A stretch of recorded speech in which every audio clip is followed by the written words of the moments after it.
I don't finish a crying scene and keep crying 3 days later. এক ম্যাচেই ভাগ্য বদল। চ্যাম্পিয়ন ট্রফিতে নিজেদের প্রথম ম্যাচে ইন্ডিয়ার বিপক্ষে তাওহিদ হৃদয়ের এমন সেঞ্চুরি দেখে লাইভে এসে কি বললেন বলিউড কিং শাহরুখ খান। প্রিয় দর্শক, চ্যাম্পিয়ন ট্রফির পরেই শুরু হবে ইন্ডিয়ান প্রিমিয়ার লিগ আইপিএলের ড্রাফট।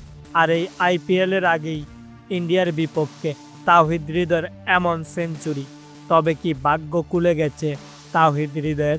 বাংলাদেশের ব্যাটাররা যখন কিছুতেই দলের হাল ধরতে পারছিলেন না, ঠিক তখন তাওহিদ হৃদয় দলকে লম্বা সময় ধরে টেনে নিয়ে যান।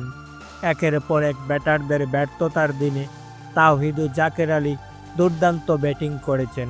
জাকের আলী ৬৮ রানে আউট হলেও এদিন তাওহিদ হৃদয় ঠিকই তার শতক পূরণ করে নিয়েছেন। ওয়ানডে ক্রিকেটে ১১৪ বলে নিজের শতক করে সবাইকে অবাক করে দিয়েছেন।